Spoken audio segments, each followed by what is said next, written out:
Assalamualaikum warahmatullahi wabarakatuh. Selamat pagi, salam sejahtera bagi kita semua. Shalom, Om Swastiastu, Namo Buddhaya, salam kebajikan. Perkenalkan, nama saya Albani Nafitukulu dari Prodi Sistem Informasi Fakultas Ilmu Komputer kelas 7B. Di sini saya akan mempresentasikan mengenai materi dengan yang judul yang akan dibawakan yaitu COVID 2019. Apa itu COVID? COVID adalah singkatan dari Control Objective for Information and Related Technology. Ini adalah kerangka kerja yang dibuat oleh ISACA atau Information System Audit and Control Association untuk tata kelola dan manajemen TI. Framework ini dirancang untuk menjadi alat yang mendukung tugas manajer dan digunakan untuk menjembatani kesenjangan penting antara masalah teknis, risiko bisnis, dan persyaratan kontrol. COVID adalah pedoman yang diakui secara menyeluruh serta dapat diterapkan pada organisasi manapun dan di industri manapun. Secara keseluruhan, COVID memastikan kualitas, kontrol, dan keandalan sistem informasi dalam suatu organisasi, di mana aspek tersebut juga merupakan aspek terpenting dari setiap bisnis modern. Sejarah COVID. COVID pertama kali dirilis tahun 1996 dan digunakan oleh auditor keuangan untuk memonitor pertumbuhan di lingkungan IT dengan lebih mudah. Pada tahun 1998, ISACA merilis COVID yang lebih komprehensif yang mencakup area di luar kendali audit. Pada tahun 2000-an, COVID versi 3 dan 4 dirilis, di mana di dalamnya mencakup pedoman manajemen lebih lanjut seputar keamanan cyber. Pada tahun 2013, ISACA merilis COVID 5 yang berfokus pada penyediaan alat, best practice, dan tujuan yang ditetapkan secara universal untuk organisasi apapun yang menggunakan IT.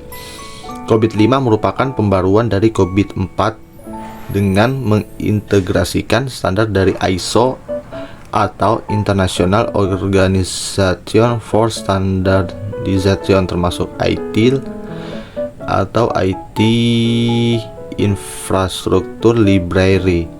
Pada tahun 2019, ISACA merilis COVID yang paling baru dan digunakan hingga saat ini, yaitu COVID 2019.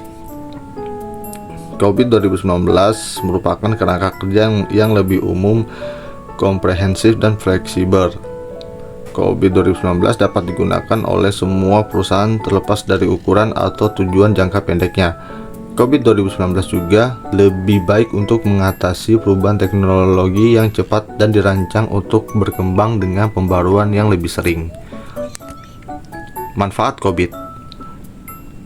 Manfaat COVID itu yaitu mengelola informasi dengan kualitas yang tinggi untuk mendukung keputusan bisnis.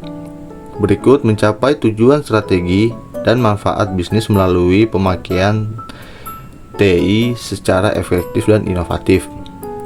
Mencapai tingkat operasional yang lebih baik dengan aplikasi teknologi yang reliable dan efisien.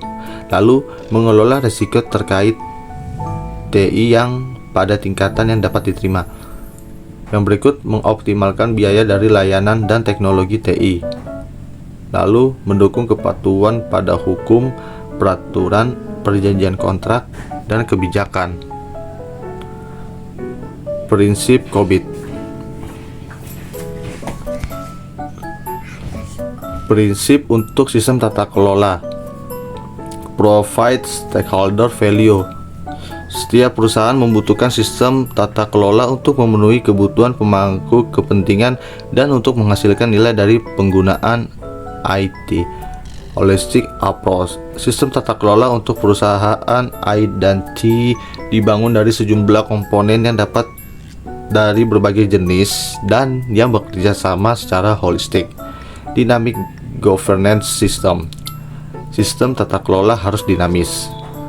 Governance distinct from management. Sistem tata kelola harus secara jelas membedakan antara tata kelola dan kegiatan dan struktur manajemen. Tailored to enterprise needs. Sistem tata kelola harus sesuaikan dengan kebutuhan perusahaan.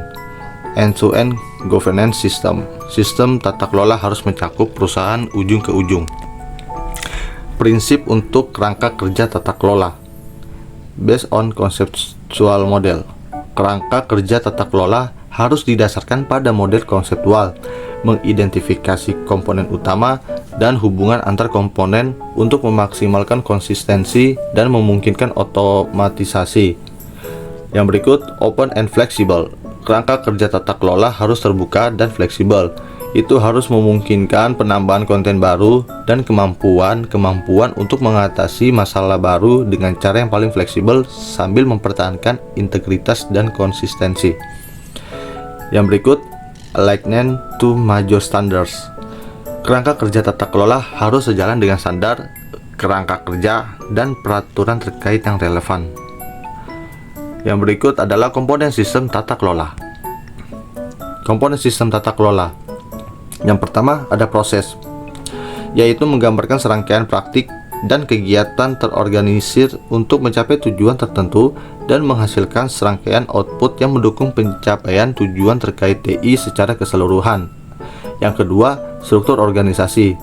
Ini adalah entitas pengambilan keputusan utama dalam suatu perusahaan. Yang ketiga adalah prinsip, kebijakan, dan kerangka kerja, yaitu menerjemahkan perilaku yang diinginkan ke dalam panduan praktis untuk manajemen sehari-hari.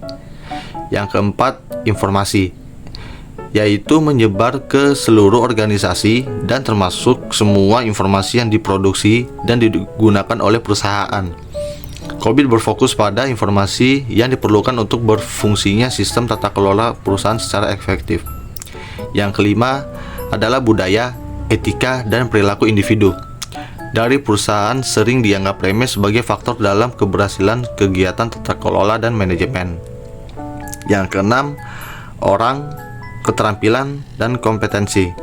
Diperlukan untuk pengambilan keputusan yang baik, pelaksanaan tindakan kohesif, dan penyelesaian semua kegiatan yang berhasil.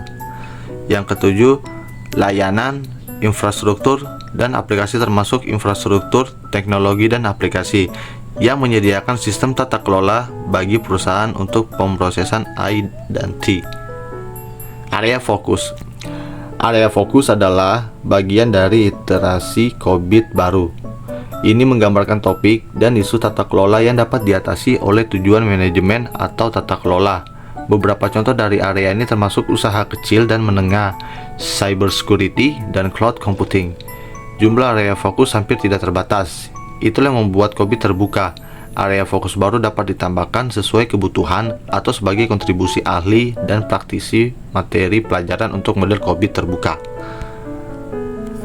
Sekian dari pemberian materi.